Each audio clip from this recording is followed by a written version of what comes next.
Najvyšší kontrolný úrad je orgánom nezávislej vonkajšej kontroly, čiže o náplni svojej kontrolnej činnosti by sa mal rozhodovať predovšetkým sám, bez toho, aby niekto mu nejakým spôsobom určoval, čo má robiť, ako má robiť a prečo to má robiť. V rámci určitého medzinárodného projektu sme robili preskum vlastne všetkých kontrolných akcií za 5 alebo 6 rokov a ročne sa nám podarilo nájsť reálne 1 alebo 2. Za to celé obdobie vždycky tak maximálne 1 alebo 2, 1 alebo 2 reálne kontroly výkonnosti, kde prebehla kontrola výkonnosti nielen názvom, ale aj obsahom a boli aj navrhnuté nejaké opatrenia na zlepšenie výkonnosti.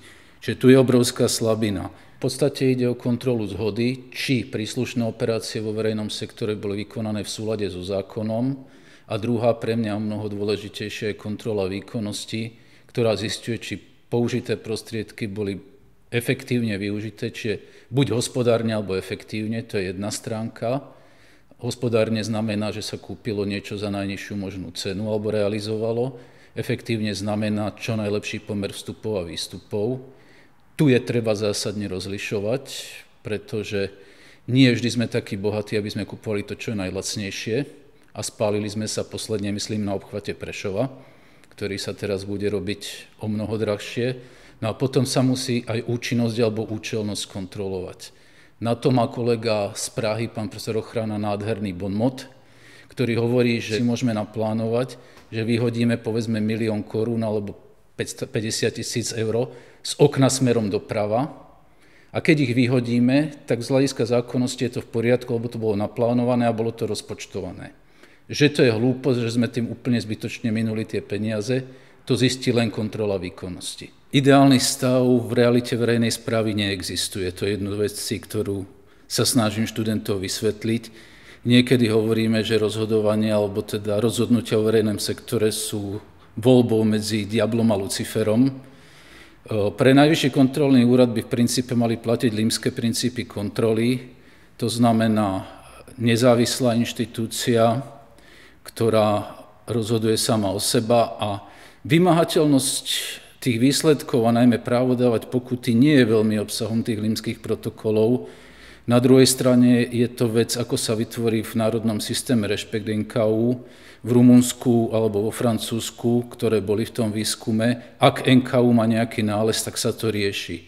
U nás pán profesor Pavel robil napríklad štúdiu a možno 30, 40, 50% vecí, ktoré NKÚ našiel, sa vôbec nejakým spôsobom neriešili a organizácie na ne nereflektovali.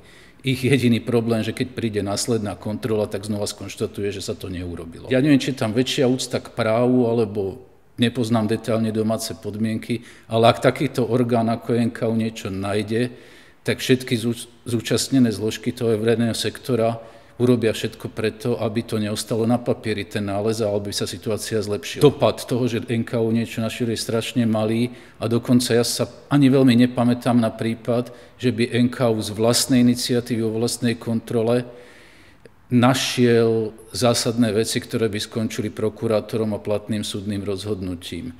Možno to je všeobecný problém na Slovensku, že vymáhateľnosť práva je strašne nízka a ovplyvňuje aj túto oblasť, ale potom to spôsobuje, nehnevajte sa, keď to poviem, že vlastne NKÚ sa stáva bezzubým strašiakom. Tam by proste mal byť nástroj, ktorý umožní aktívne z dola nahor zbierať podnety a zároveň by mal mať NKÚ kvalitný vyhľadávací systém smerom zhora nadol. Pokiaľ vo verejnom sektore má nejaký mechanizmus dobre fungovať, tak by mal byť založený na obidvoch princípoch. Ako smerom dole, čiže z vlastnej iniciatívy a riešiť kľúčové problémy, nie úplné hlúposti, prepáčte, ale niekedy to k tomu smeruje, najmä v tej kontrole zhody a riešiť teda problémy, ktoré nám niečo pomôžu.